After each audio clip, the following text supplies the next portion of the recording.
अहिंसा के अवतार श्रवण भगवान महावीर स्वामी के पावन चरण कमलों में अनंत अनंत आस्था के साथ वंदन नमन।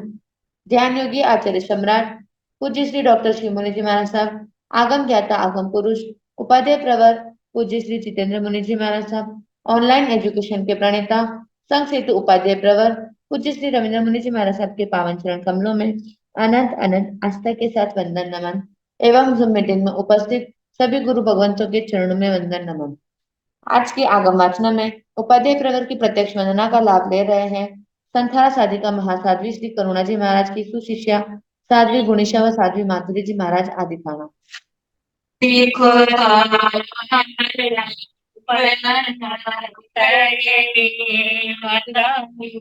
नाम सागे सकारे सबारे कलन मंगलम देव्यम चेव्यम भगवतामि देखो तो वंदामि नाम सागे सकारे सबारे कलन मंगलम देव्यम चेव्यम भगवतामि देखो तो वंदामि नाम सागे सकारे सबारे कलन मंगलम देव्यम चेव्यम भगवतामि तो साथा जी सबको साथा है। कृपा भगवान आप श्री जी की आप श्री को साता गुरु भगवान हाँ जी। मथेन वंदामि गुरु। यह आगम वाचना निरंतर अविरल गति से चलती रहे, इस हेतु सभी तपस्वी अपना अपना सहयोग दे रहे हैं। आज की तपस्या करने वाले तपस्वियों के नाम इस प्रकार है। उपाध्याय प्रवर अनुयोग प्रवर्तक पूज्य श्री कन्हैयालाल जी महाराज साहब कमल के शिष्य तपो के श्री संजय मुनि जी महाराज साहब उपवास गुरणी स्वर्ण रासुदा किरण स्वाति जी महाराज की सुशिष्या साध्वी अर्पिता जी महाराज के व्रतों की तपस्या ज्ञान दिवाकर साध्वी श्री सोनिका जी महाराज की शिष्या रसो विजेता श्री रिद्धि जी महाराज उपवास राजस्थान सीनी राष्ट्र ज्योति प्रवचन पोषण पूज्य गुरुवर्य श्री प्रेमवती जी महाराज साहब की सुशिष्या मेवाड़ उपप्रवर्तनी तप ज्योति पूज्य गुरुवर्य श्री विजय प्रभा जी महाराज साहब उपवास। हम सभी तपस्वियों की अनुमोदना करते हुए सुखदाता पूछते हैं। अब मैं उपाध्याय प्रवर के श्री चरणों में विनती करती हूँ कि हे गुरुदेव, आप पधार कर अपने मंगलमय वाणी से हमें लाभान्वित करें। पधारे गुरुदेव पधारे। मथेर हाँ, वंदा में सुखदाता। हाँ जी।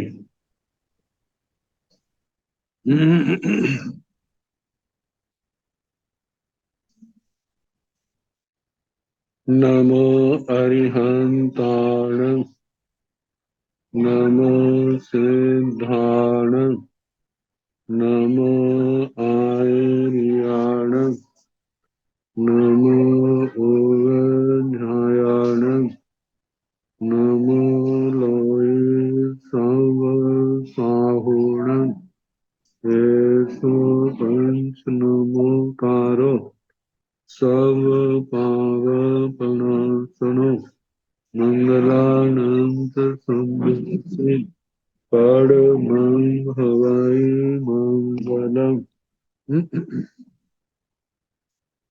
जिन शासन जिन वाणी सदा जयवंतो श्रमण संग सदा अविचल मंगल हो। मुक्ति को प्राप्त श्रमण भगवान महावीर स्वामी उनकी परम पावन कल्याणी भागवती वाणी वाचक प्रमुख श्री इंद्र भूति गौतम आदि गणधर भगवंत युग प्रधानाचार्य परम पूज्य श्री सुधर्मा स्वामी जी महाराज उनकी परम पावन पाठ परंपरा वर्तमान आचार्य ध्यान योगी परम पूज्य श्री शिव मुनि जी महाराज एवं गुरुजन सबके पावन चरण सरोजों में मेरा अनंत अनंत बार वंदना नमस्कार।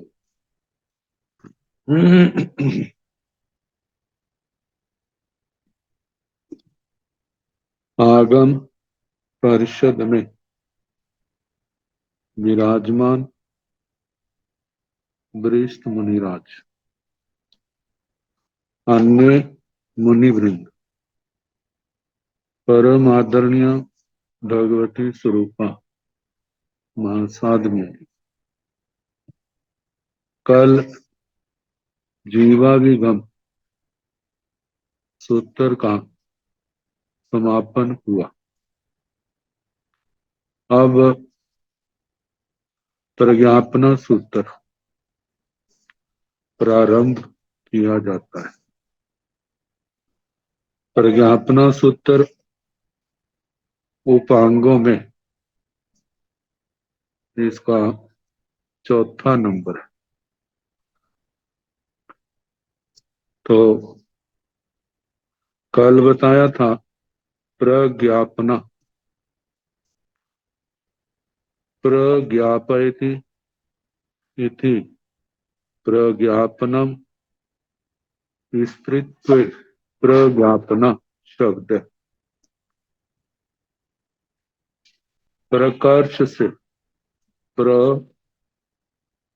मतलब बहुत अच्छे ढंग से, ज्ञापयति बोधयति किसी बात का वर्णन करते, प्रतिपादन करते, ताकि दूसरा अच्छे ढंग से समझ जाए। और उसके साथ विस्तार भी है, उसका विवेचन कहते हैं। एक तो होता थोड़ा सा, एक बड़े विस्तार के साथ। तो इस सूत्र के अंदर 36 बातें दी हैं और जिस भी प्रसंग को उठाया है बहुत गहन दृष्टि से उसका वर्णन किया है। सूत्र बड़ा गंभीर है, समझने के लिए समय भी मांगता है, मेहनत भी मांगता है, ध्यान भी मांगता है, लगन हो तब पूर्णता आती है। तो पहले मंगलाचरण, मंगलाचरण में ब्रैकेटों में पहले नवकार मंत्र के 5 पद दिए। नमो अरिहंताण, नमो सिद्धाण, नमो आयरियाण, नमो ओवधायाण, नमो लोय सब साहुण। अरिहंत भगवंतों को नमस्कार। अरिहंत शब्द किसी व्यक्ति का नहीं, अरिहंत शब्द किसी व्यक्ति का नाम नहीं है। शाब्दिक व्याकरण की दृष्टि से देखें तो ये अरिह धातु है। अरह संस्कृत में आती है, अरह पूजायाम, या पूजा योग्यता अर्थ में। तो जहां पर अरिहंत परमात्मा देवादिदेव, उनके लिए ये शब्द प्रयोग हुआ है। अरिह धातु है और न तो प्रत्यय है। कितने शब्द, कितने कहते हैं अरिहंत, ऐसा अर्थ करते हैं। अरि को अमंगल रूप मानते, लेकिन कहा है कि पहले शब्द अरि नहीं है, ये तो अर्थ करने के लिए अरि शब्द की कल्पना कर ली। मूल में अरिह धातु है और न तो कृदांत प्रकरण का प्रत्यय, तो अरिहंत ये शब्द बनता है, जो तीर्थंकर भगवान के लिए, देवादिदेव अरिहंत परमात्मा के लिए आता है, जो केवल एक गच्छ के नहीं, परिवार के नहीं, तीनों लोकों में पूजनीय है। देखा जाए तो जहां मनुष्यों में जैसे राजा सम्माननीय होता है, राजा में सबसे बड़ा जो राजे हैं वासुदेव, बलदेव, चक्रवर्ती, तो जे भी अरिहंत परमात्मा की उनको वंदना करते हैं, नमस्कार करते हैं, उनका गुणगान करते हैं, महिमा गाते हैं, रिद्धि की अपेक्षा से देवताओं का स्थान ऊंचा कहा जाता है। तो देवताओं में भी इंद्र महाराज का बड़ा स्थान है। 64 के 64 इंद्र, जिनके जन्म कल्याणक पर, दीक्षा कल्याणक पर, केवल ज्ञान कल्याणक, निर्वाण कल्याणक पर, और भी जब जब इंद्रों को अवसर मिलता है, तीर्थंकर भगवंतों के चरणों में उपस्थित होते, भक्ति करते हैं, वंदना नमस्कार, उनका प्रवचन सुनते। सो धर्मेंद्र महाराज भगवान से प्रश्न पूछते हैं, अवग्रह कितने प्रकार का? भगवान कहते हैं 5 प्रकार का। जब देवेंद्र अवग्रह आता है तो कहते हैं, मैं इस भरत क्षेत्र में आपकी आज्ञा में विचरने वाले सब साधु साध्वियों को आज्ञा देता हूं। बड़ी श्रद्धा भक्ति के साथ। ये तो राजनीति दृष्टि से सबसे बड़ा स्थान इंद्रों का, वह भी तीर्थंकर भगवान को वंदना नमस्कार करते। उसके बाद देवताओं में रिद्धि की दृष्टि से 5 69 विमान, वो देवता, वो भी क्या करते हैं? अरिहंत परमात्मा को वंदना करते। जब जब कभी प्रश्न उनके सामने आता है, समाधान नहीं मिलता, तो भगवान का ध्यान करके अपने आसन से उठ करके भगवान को वंदना करते, भगवान से प्रश्न पूछते हैं, और भगवान इस मनुष्य लोक में अपने स्थान पर विराजमान मनोवर्गणा के द्वारा उनके प्रश्नों का उत्तर देते हैं, और वो उस उत्तर को ग्रहण कर लेते हैं, समझ जाते। तो तीनों लोकों में अरिहंत परमात्मा पूजनीय। रिद्धि की दृष्टि से तीर्थंकर भगवान के 8 महाप्रतिहारे, 34 अतिशय, 35 वाणी के अतिशय, इन दृष्टि से तीर्थंकर भगवान का प्रमुख स्थान, लेकिन ज्ञान आदि की दृष्टि से देखा जाए तो जितने सामान्य केवली हैं उनको भी इनके साथ मिला देते। इस मिलाने में कितने आचार्यों की अपनी अपनी अलग धारणा है, लेकिन अरिहंत परमात्मा के साथ सामान्य केवलियों को भी ग्रहण किया जाता है, क्योंकि चारों घाती कर्म इन सब के एक बराबर क्षीण है। तो सबसे पहला नमस्कार अरिहंत परमात्मा,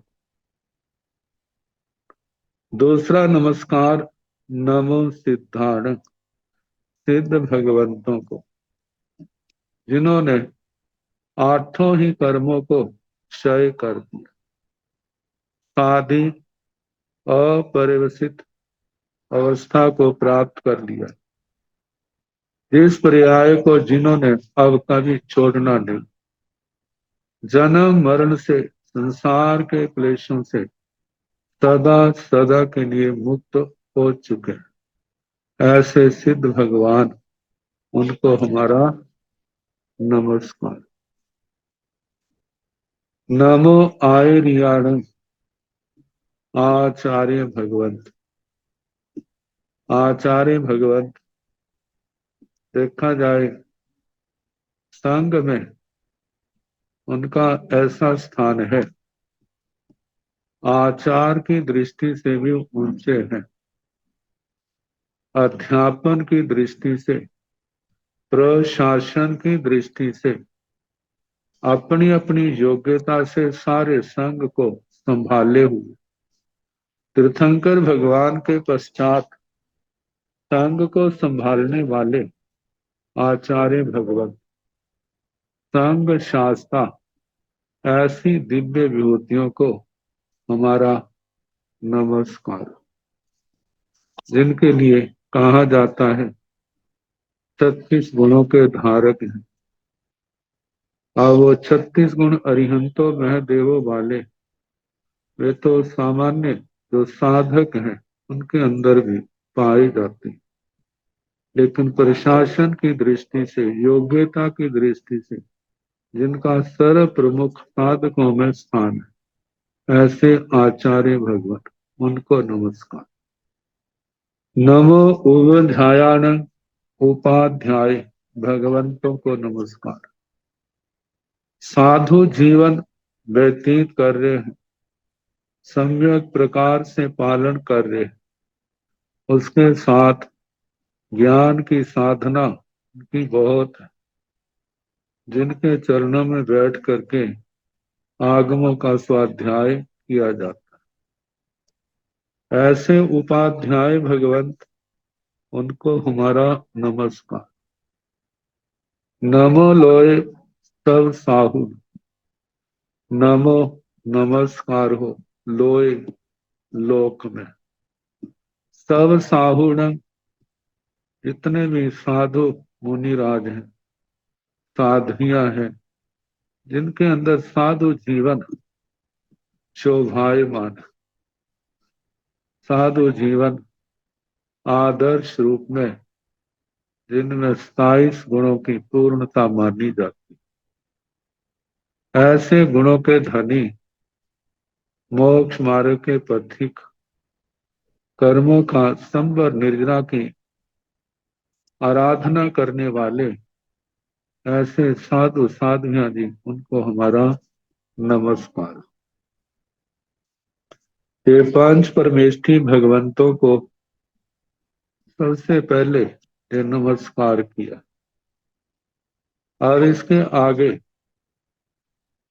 ये तो वृत्तों में पाठ लिया है, इसको प्राय करके प्रक्षिप्त कह देते, मतलब बाद में किसी लिपिकार ने जोड़ा, लेकिन जो आचार्य श्री श्याम जी की रचना है, उनका मंगलाचरण,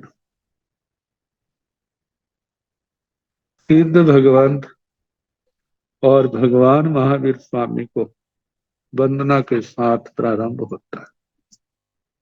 तो गाथा है, वव गए जर मरण भय सिद्धे अभिवंदियों तिविहेण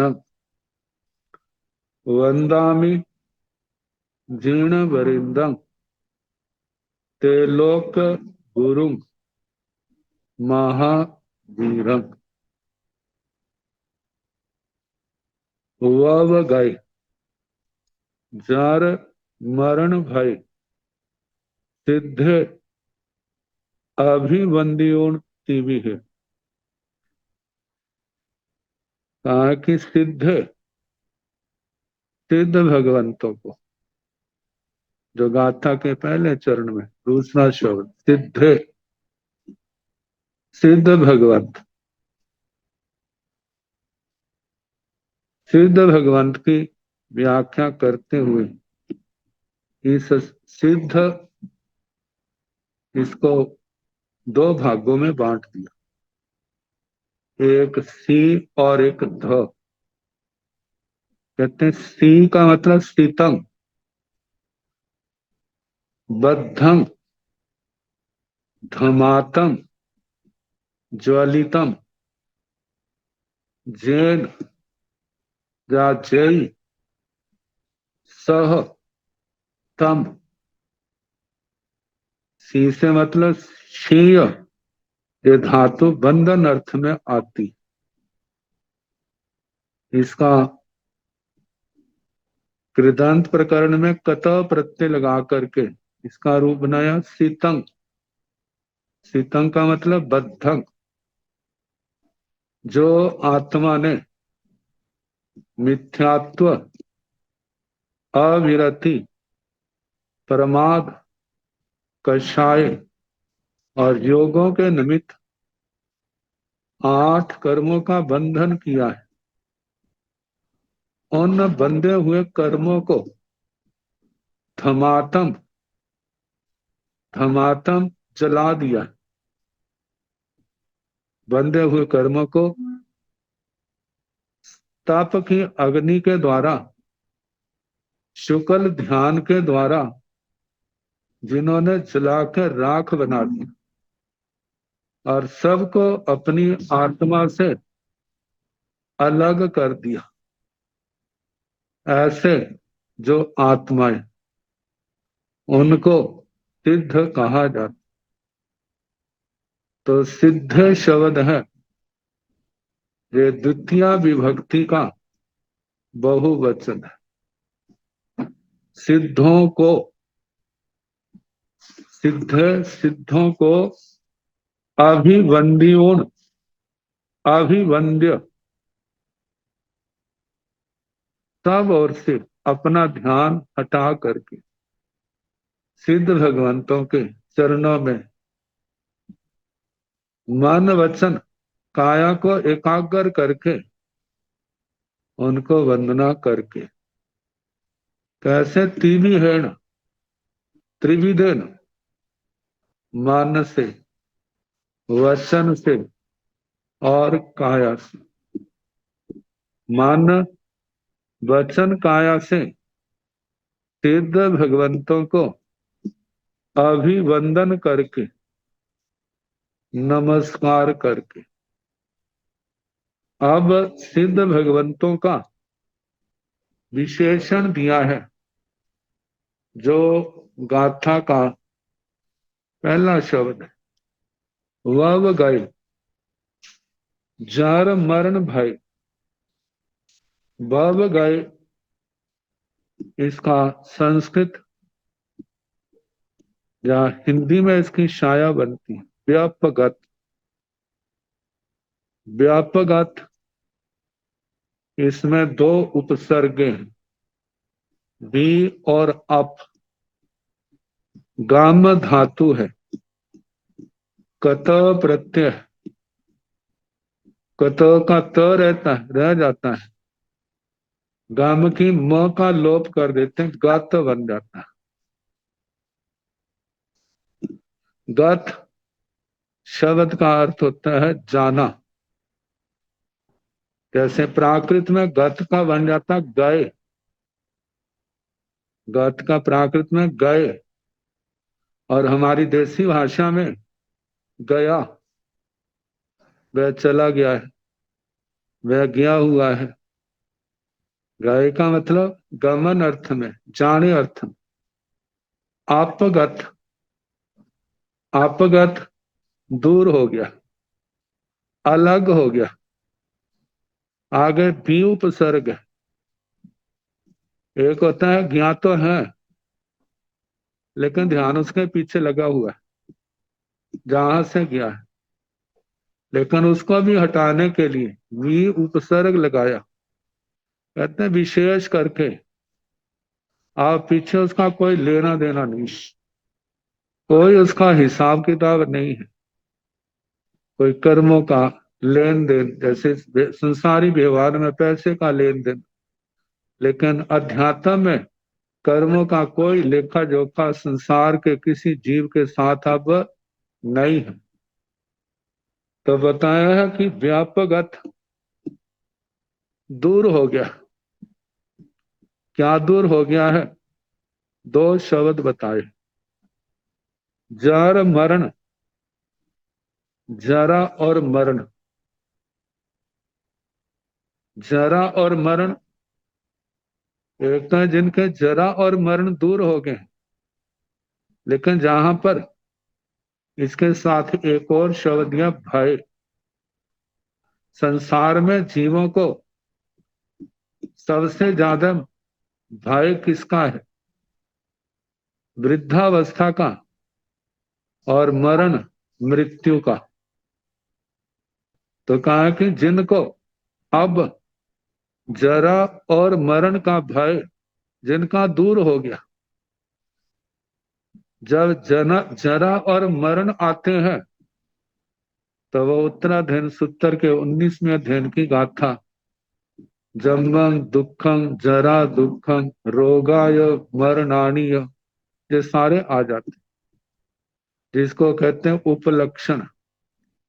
जितने भी संसार के भय, चाहे वो 7 भय ले लें, इह लोक भय, परलोक भय आदि 7 भय, जरा जन्म, जरा रोग, मृत्यु, इस लोक का भय, परलोक का भय, आदान भय, अकस्मात भय, अकस्मात भय, आजीविका भय, अपजश भय, मृत्यु भय, ये सारे भय जो है जिनके दूर हो गए, ऐसे सिद्ध भगवान, ऐसे सिद्ध भगवान जिनका जरा मरण का भय जो दूर हो गया, उपलक्षण से सारे भयों से मुक्त हो गए, ऐसे सिद्ध भगवंतों को 3 कर्ण 3 योग से वंदना करके, वंदामि जीर्ण वरिंदं तेलोक गुरु महावीरं। महावीरं भगवान महावीर स्वामी, वर्धमान स्वामी, महांस 400 वीर महावीर। वीर विशिष्ट पराक्रमशाली व्यक्ति को कहा जाता है। महावीर जिनका बल पराक्रम दुनिया की दृष्टि से बहुत बड़ा चढ़ा है। कहा जाता है बलवीर्य अंतराय कर्म के शोपशम के कारण, जब केवल ज्ञान हो गया तब तो वो अंतराय कर्म बिल्कुल ही खत्म हो चुका है। अनंत बल जिनकी आत्मा के अंदर है, जिस बल के कारण उन्होंने संसार में कोई युद्ध तो नहीं किया, आध्यात्मिक क्षेत्र में किया है। मौनी कर्म के साथ, वासनाओं के साथ, कषायों के साथ, घाती कर्मों को जिन्होंने क्षय कर दिया और बाद में अघाती कर्मों को भी क्षय कर दिया, सिद्ध अवस्था को प्राप्त। ताकि ऐसा पराक्रम, पंडित पराक्रम किसी बिरली आत्मा को मिलता है, और जन्म जन्म की साधनाओं का ये परिणाम आत्मा के अंदर आता है। संसार के युद्ध जन्म मरण को बढ़ाने वाले, दुर्गतियों को देने वाले, लेकिन ये आध्यात्मिक युद्ध दुखों को, क्लेशों को सदा सदा के लिए समाप्त करने वाला। ऐसे बल पराक्रम के धनी भगवान महावीर स्वामी। दो विशेषण भगवान महावीर स्वामी के दिए। पहला विशेषण जिनवरिंदम, जिनवर और इंदर। जिन राग द्वेष के विजेता, राग द्वेष को जीतने वाले तो 11वें गुण स्थान में भी पाए जाते, 12वें गुण स्थान में भी हैं, 13वें और 14वें में भी। राग द्वेष को जीता है इसलिए वो जिनवर कहलाए। और उसके आगे इंद्र शब्द है, उनमें भी जो इंद्र के समान है, जैसे देवलोकों में इंद्र जैसा वैभव रखने वाले तो समानिक देवता भी है, लेकिन जो प्रमुख उन समानिक देवताओं में भी प्रमुख भूमिका निभाने वाला है वो तो एक ही होता है। ऐसे हर क्षेत्र में सामान्य केवली तो बहुत होते हैं, लेकिन तीर्थंकर भगवान तो एक समय में उस क्षेत्र में एक ही होते हैं, इसलिए इंद्र का स्थान दिया। तो भगवान महावीर स्वामी क्या है, जिन वरों में इंद्र के समान। जैसे इंद्र का प्रमुख स्थान है, ऐसे उनका प्रमुख स्थान। इंद्र शब्द की व्युत्पत्ति करते हुए इदी धातु आती, जिसका ऐश्वर्य अर्थ में आता है। ऐश्वर्य अर्थ वैभव अर्थ आता है। इदी ऐश्वर्य नुम करके र प्रत्यय करके इंद्र शब्द बनाया। तो वैभव संपन्न देवलोकों के इंद्र महाराज हैं, लेकिन उनका वैभव तीर्थंकर भगवान के आगे क्या है। उनका वैभव कितना भी बड़ा क्यों ना हो, आखिर नश्वर है, विनाशशील है। वो वैभव व्यक्ति को संपन्न तो बना देता है, लेकिन आत्मा को तृप्त नहीं कर सकता, आत्मा को समाधि नहीं दे सकता। लेकिन तीर्थंकर भगवान के पास जो आध्यात्मिक वैभव है वो आत्मा को सदा संतुष्ट रखता है। उनको कोई क्लेश नहीं, कोई चाहना नहीं, इन सब से मुक्त है। और ये क्या है, शाश्वत। जैसे केवल ज्ञान, घाती कर्मों के क्षय से जो अनंत गुण पैदा हुए, केवल ज्ञान, केवल दर्शन, शायिक सम्यक्त्व, यथाख्यात चारित्र, अनंत बल वीर्य, अनंत समाधि, ये लौकिक वैभव के अंदर संभव नहीं। तो कहा है कि तीर्थंकर भगवान महावीर क्या है, जिन वरिंदर। उनको आगे तेलोक का गुरु भगवान क्या है, तीनों लोकों के गुरु। तीनों लोक, अधोलोक, तिरछा मध्य लोक और ऊर्ध्व लोक। वैमानिक इंद्र महाराज कितने सम्यक दृष्टि देवता है, जो नमो अरिहंताणम कह करके तीर्थंकर भगवंतों को, सामान्य केवलियों को वंदना करते। और उसके आगे अधोलोक में भी तो 20 भवन पतियों के इंद्र हैं। कितने समानिक देवता, दूसरे देव देवियां सम्यक दृष्टि हैं, वो भी अरिहंत परमात्मा को नमस्कार करते। तिरछे लोक में जहां 32 इंद्र बाण यंत्रों के हैं, चक्रवर्ती सम्राट हैं, वासुदेव आदि, वो भी तीर्थंकर भगवंतों को नमस्कार करते हैं। देखा जाए तो अरिहंत परमात्मा को वंदना करने का सौभाग्य किसी सौभाग्यशाली जीव को ही मिलता है, जो हर किसी को नहीं मिलता है। और जिनको मिलता है वो भाग्यशाली एक दिन संसार को तरने वाले होते। हम सब का कितना सौभाग्य है कि अरिहंत परमात्मा का शासन मिला। पहले मनुष्य जन्म, अरिहंत परमात्मा का शासन, फिर साधु जीवन। अब हमारे को ज्ञान दर्शन चरित्र तप की साधना के द्वारा इस जीवन को सफल बनाना है। हम इस मार्ग पर निरंतर आगे से आगे बढ़ते रहें। हम ऐसी साधना कर जाएं ताकि बाद में इस आत्मा को कोई अफसोस न करना पड़े, पश्चाताप न करना पड़े। यदि हमने ये कर लिया होता तो अच्छा था। जीते रह करके ये सारे काम हम कर जाएं, जो संबर और महानिद्रा के विशेष कारण है। तो भगवान क्या है? भगवान महावीर तीनों लोकों के गुरु, जिन वरिंदर तीनों लोकों के गुरु ऐसे भगवान महावीर स्वामी, भगवान श्री वर्धमान स्वामी जी को, उनको वंदामी, मैं वंदना नमस्कार करता। वंदामी शब्द संस्कृत में तो आत्मनेय पद के रूप में आता है, प्राकृत में ये प्रश्न पद के रूप में है। वंदामी वहां आता है वंदे, वंदना करता हूं। वदि धातु आती है अभिवादन और स्तुति अर्थ। अभिवादन तो नमस्कार के रूप में आ गया। स्तुति शब्द जो है वो स्तवन अर्थ में आता है।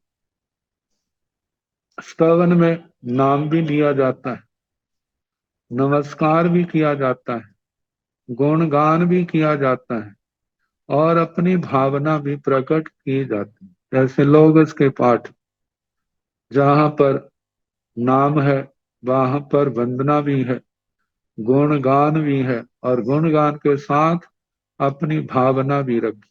संसार के किसी पदार्थ की कामना नहीं, ये आरोग्य बुद्धि लाभ मिले। आरोग्य कब मिलेगा? जब बुद्धि लाभ होगा। बुद्धि लाभ क्या है? तीन प्रकार की बुद्धि, ज्ञान बुद्धि, दर्शन बुद्धि, चारित्र बुद्धि, जब ये आत्मा के पास होंगे तभी उत्तम समाधि। उत्तम समाधि के लिए लोग क्या क्या नहीं कर रहे, लेकिन देखा जाए उत्तम समाधि का कारण क्या है? उत्तम समाधि का विशेष कारण जो है वो संबर और निर्जरा है। इससे अलग कोई और रास्ता नहीं है। संबर का मतलब हम आने वाले कर्मों को रोकें और निर्जरा का मतलब 12 प्रकार के तप से हम जो बंधे हुए कर्मों की निर्जरा करें।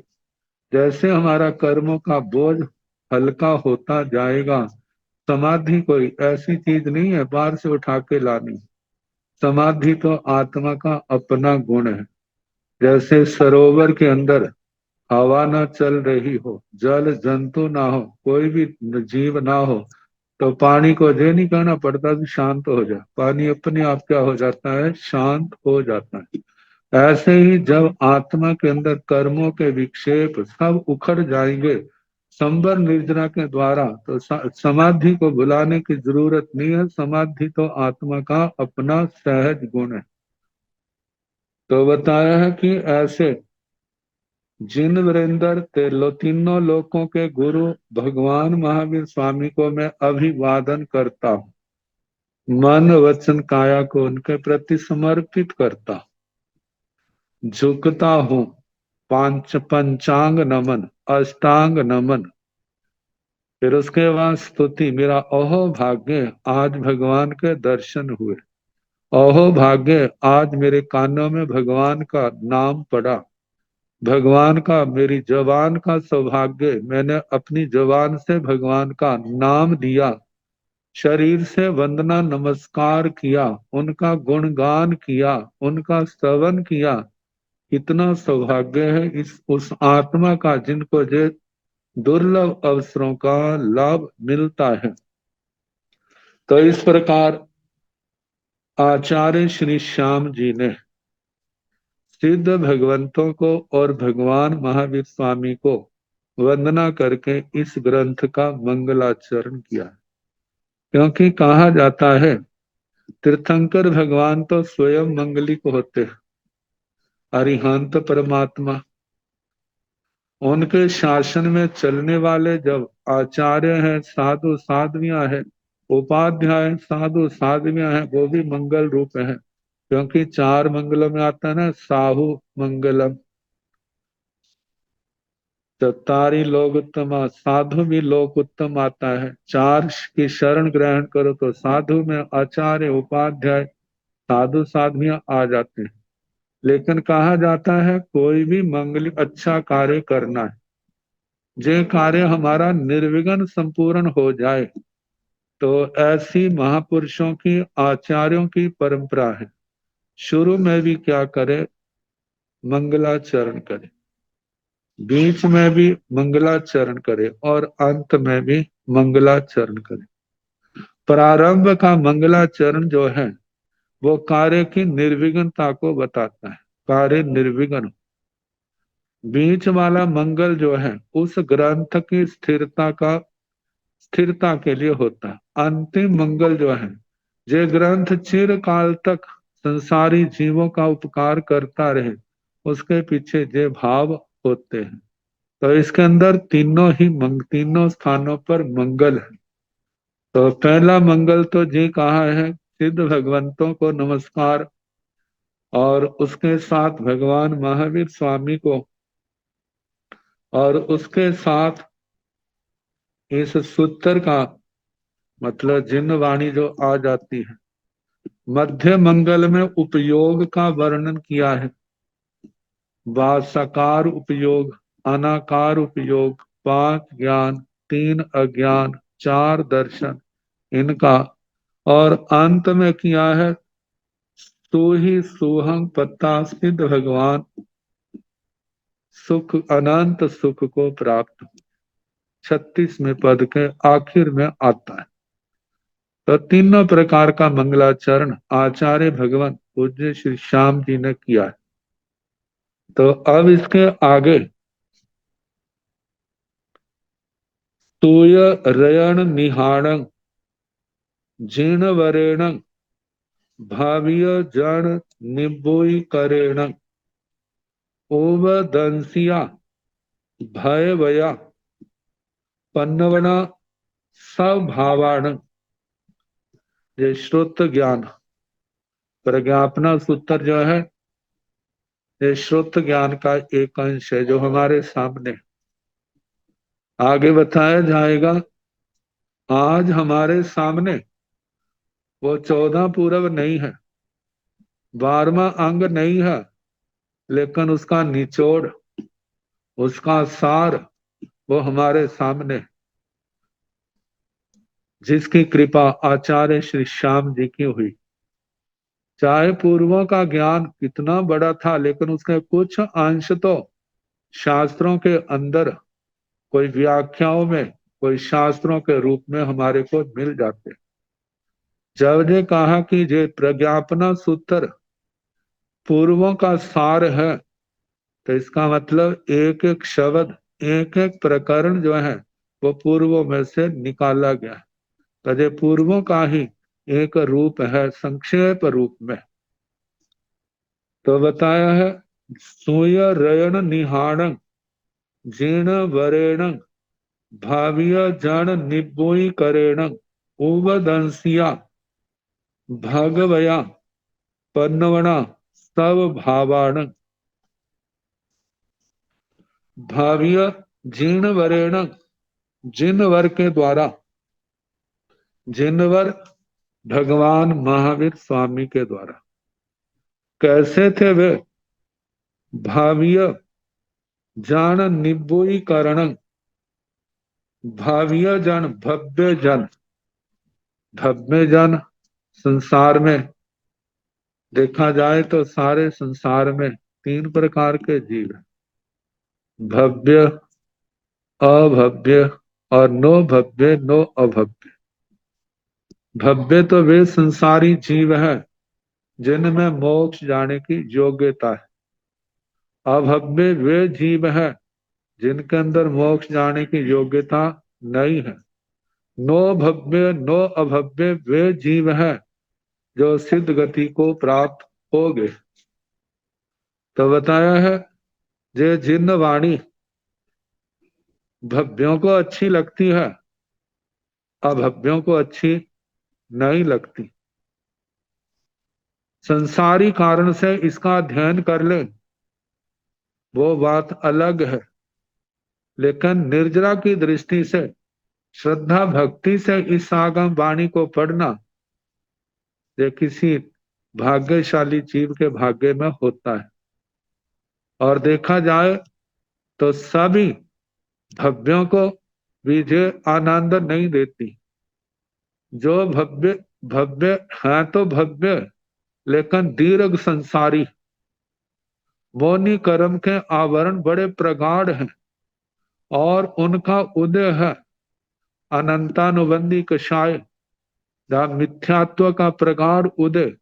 ऐसे समय में उस आत्मा को यह निर्ग्रंथ प्रवचन अच्छा नहीं लगता। आचार्य श्री सिद्ध सेन दिवाकर जी के शब्दों में कहते हैं कि सूर्य की किरणें उल्लुओं को वो भी काली का अंधकार के रूप में दिखाई देती है। वो भी उनको ऐसे लगता है जैसे कालक है, मतलब उनके अंदर ये अयोग्यता जो उनकी है सूर्य की नहीं है।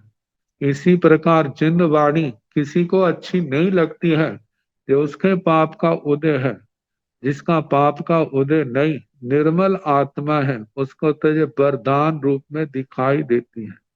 मेरा कितना अनंत व्यवहार में अनंत अनंत पुण्यों का उदय। और निश्चय से देखा जाए तो आत्मा की निर्मलता, शोभशम की प्रबलता कि भगवान का जे उपदेश उसको मधुर लगता है। और देखा जाए तो जे भगवान का उपदेश सुनने में चाहे क्यों ना कड़वा लगता हो, लेकिन जो मन मार करके इसको सुनता है, इसके प्रति श्रद्धा करता है, आचरण करता है, तो कितना अनंत मधुर फल है कि यदि सारे कर्म क्षय हो जाते हैं तो सिद्ध गति, और सिद्ध गति मानो नहीं है तो इस भाव को पूर्ण करने के बाद देवलोकों में गमन, वहां पर कितनी विशाल रिद्धि की प्राप्ति, उसको भी हम छोड़ दे।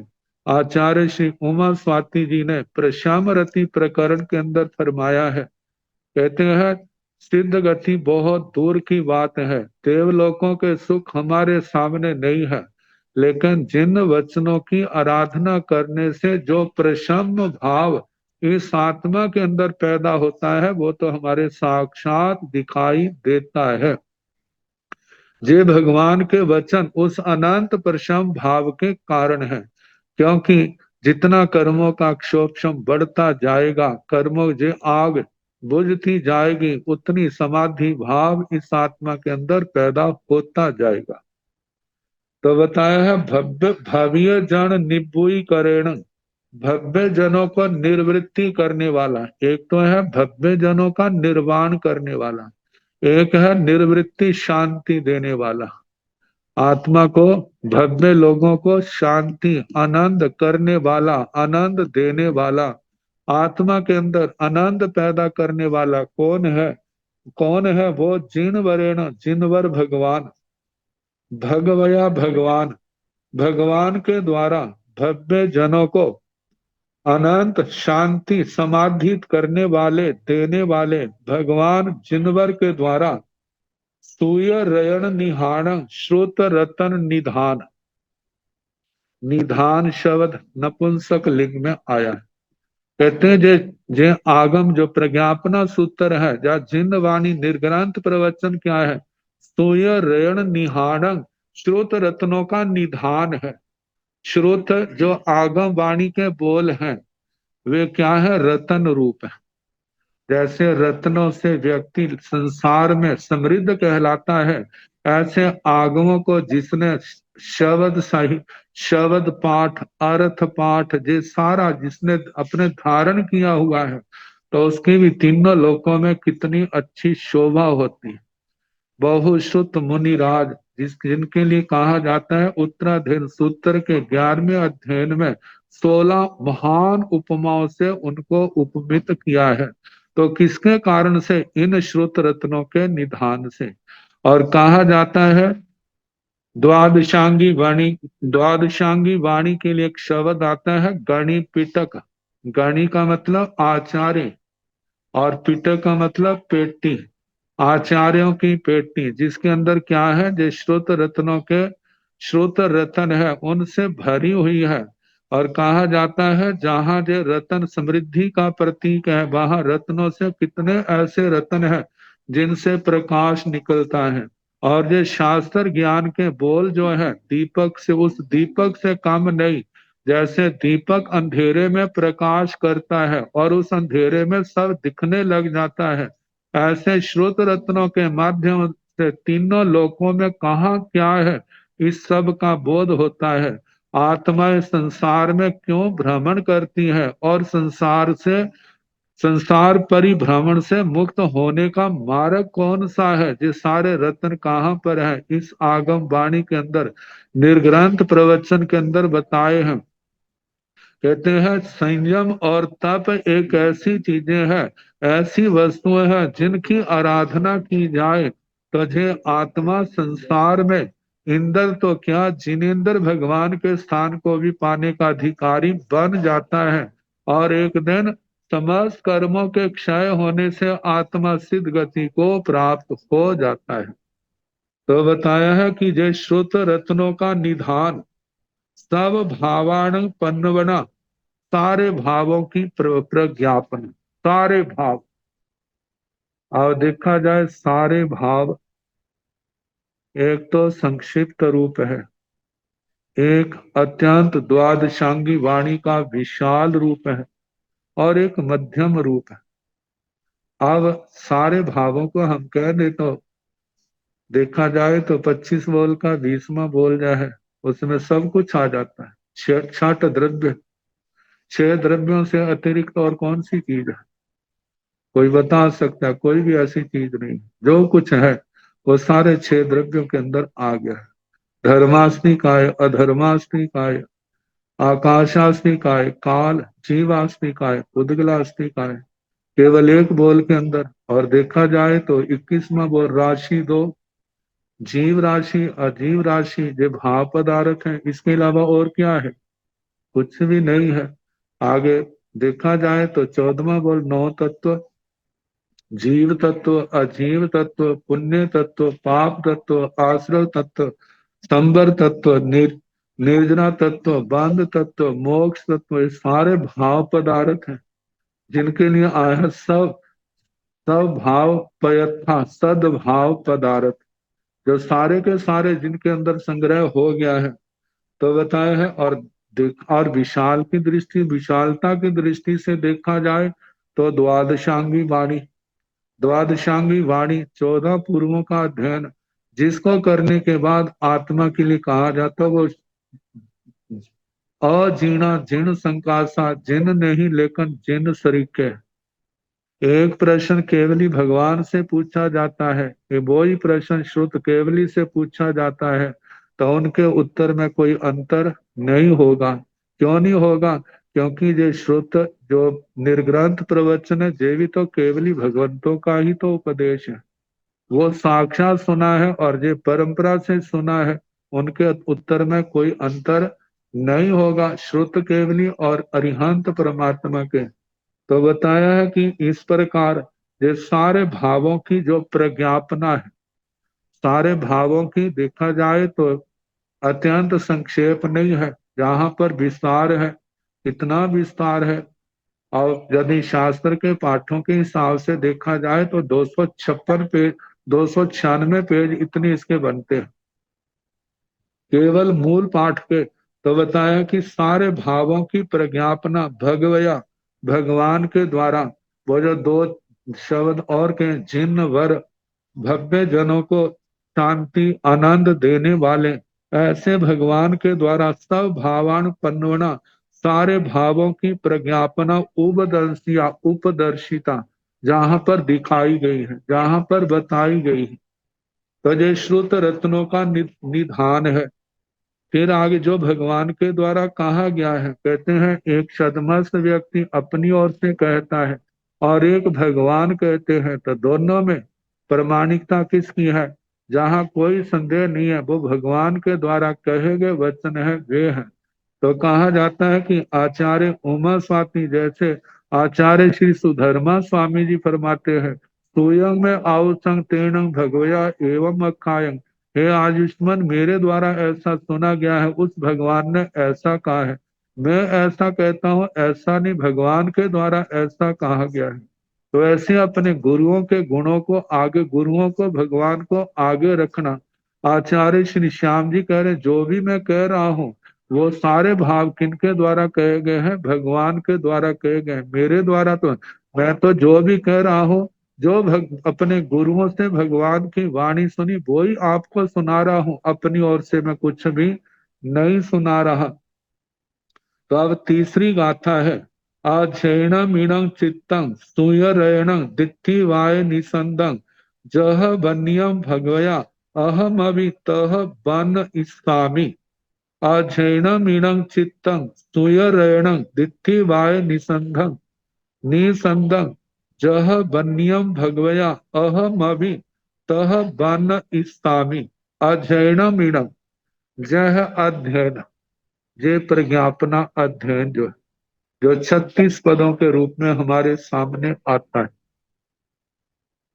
कहते चित्तम, चित्त रूप है, मतलब विचित्र, बड़ा अद्भुत है। जब हम पढ़ेंगे तो पता चलेगा ना।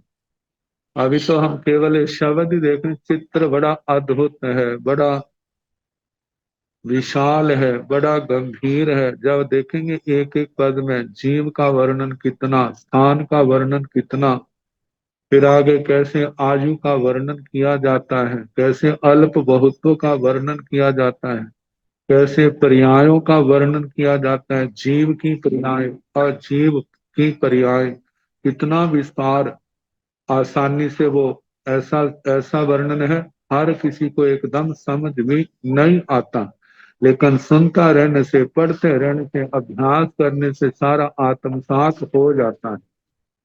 तो बताया कि जे अध्ययन कैसा बड़ा विचित्र है। सूर्य श्रोत रतन, श्रोत रतन मतलब श्रुत रत्नों से भरा हुआ है। आगे दिट्ठी वाय निसंदम, दिट्ठी वाय दृष्टिवाद, उसका निस्यंद, निस्यंद का मतलब निचोड़ सार। जैसे फल का सार जूस होता है, दूध का सार क्रीम होती है, दही का सार मक्खन होता है, मक्खन का सार घी होता है। ऐसे जो अध्ययन किसका सार है? सारा दृष्टिवाद तो नहीं है, लेकिन जो उसका निचोड़ है, मतलब दृष्टिवाद से जो निकाला गया है।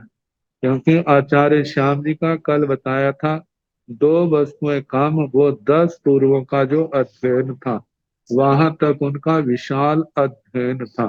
तो ऐसे महान श्रुतधर आचार्य की जो प्रज्ञापना सूत्र रचना है।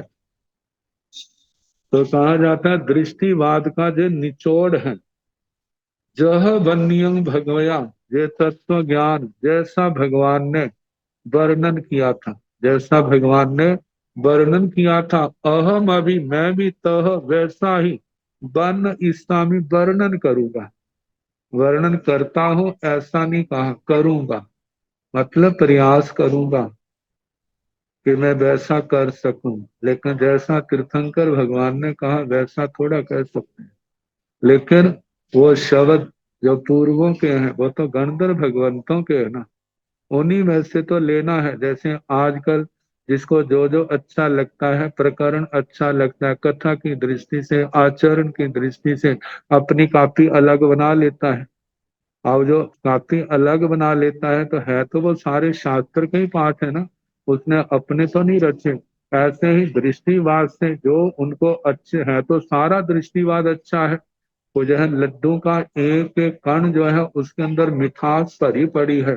इसी प्रकार दृष्टिवाद के एक एक बोल में ज्ञान का प्रकाश है। अब उसमें से जो भी उनको अच्छा लगा, मतलब ये हमारे लिए अच्छा है। दूसरी बात कि आने वाला समय जो होगा, कहते हैं एक तो मैं मंदमती हूँ, पूर्व पुरुषों को देखता हूँ तो उसके आगे मैं मंदमती हूँ। कहते हैं कि लेकिन मेरे बाद जो होने वाले होंगे उनकी तो मति और भी कम होगी। तो मैं उनके लिए ये रचना कर रहा हूं ताकि उनको दृष्टिवाद उनके सामने नहीं, पूर्वों का ज्ञान नहीं, उनको कुछ तो संतोष मिलेगा ना जब इस आगम की वो रचना, इस आगम का स्वाध्याय करेंगे।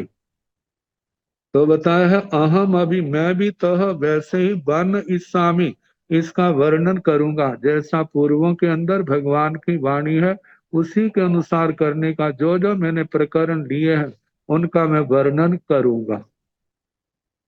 तो ये तो मंगलाचरण का वर्णन। अब इसके आगे प्रज्ञापना सूत्र के 36 पद, उनके नाम।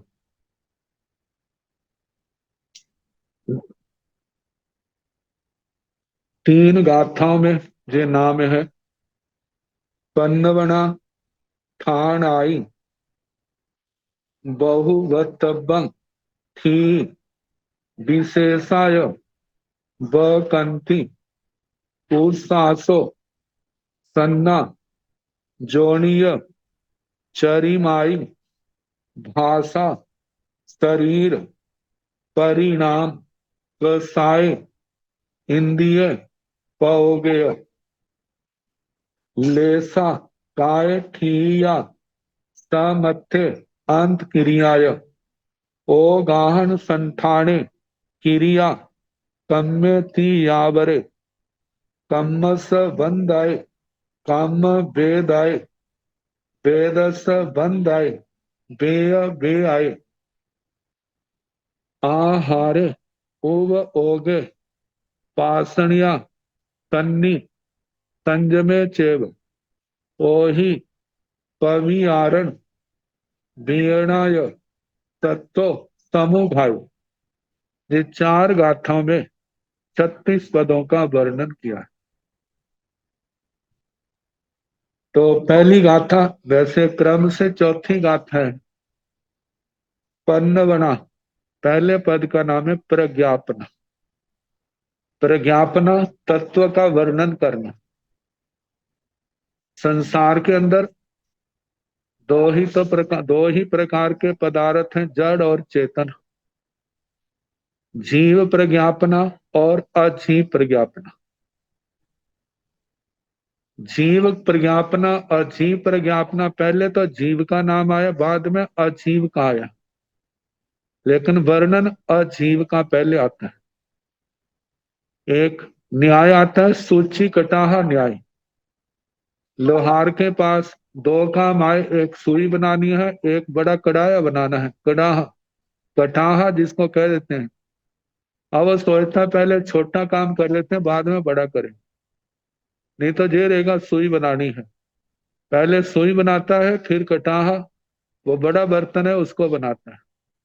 ऐसे ही जीव का वर्णन भी है, अजीव का वर्णन भी।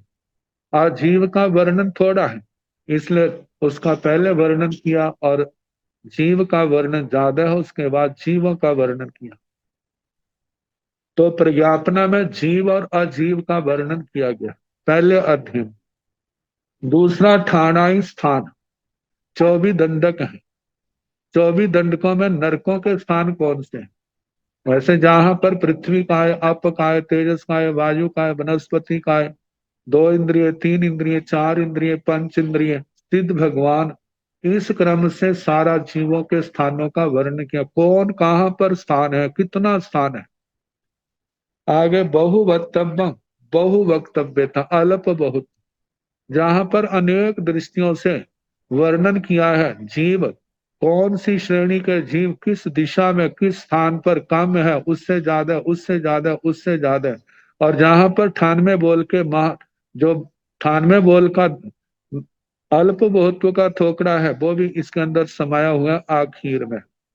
तो बताया है कि अल्प बहुत्व जीवों का वर्णन है कि 7 नरक है, सबसे थोड़े जीव कहाँ पर हैं, उससे ज्यादा कहाँ, उससे कहाँ ज्यादा है, दक्षिण दिशा उत्तर दिशा की कल्पना करके ऐसे सारे जीवों का वर्णन किया है।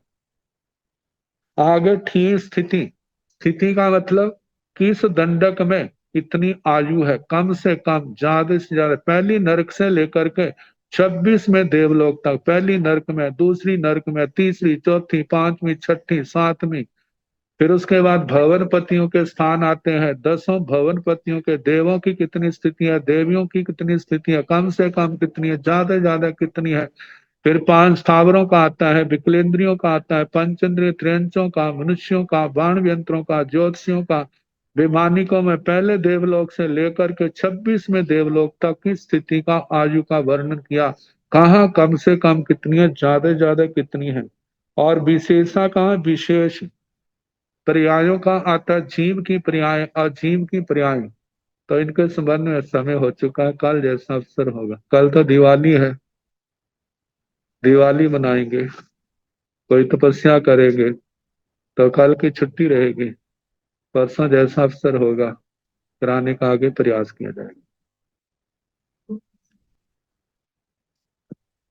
नमो अरिहंताण, नमो सिद्धाण, नमो आयर्याण, नमो उवधायाण, नमो लोय संसाहोण, तेसो पंत नमोकारो साव पाव परासनो मंगलानंद संवेसिं परमं हवै मंगलम्।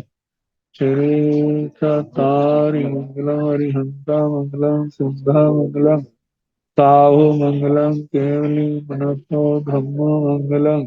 चत्तारि लोकोत्तमा हरिहंता लोकोत्तमा सिद्धा लोकोत्तमा साहु लोकोत्तमा केवली मनसो धम्मो लोकोत्तमा। चत्तारि शरणं प्रवज्जामि अरिहन्ते शरणं प्रवज्जामि सिद्धे शरणं प्रवज्जामि साहु शरणं प्रवज्जामि केवली मनातं धम्मं शरणं प्रवज्जामि। चार चरण सुख करने दुख हरने मंगल करने और शरणा नहीं कोई, जो भव प्राणी आचरे अक्षय अमर पद। सबको यथा योग्य वंदना सुख साधन।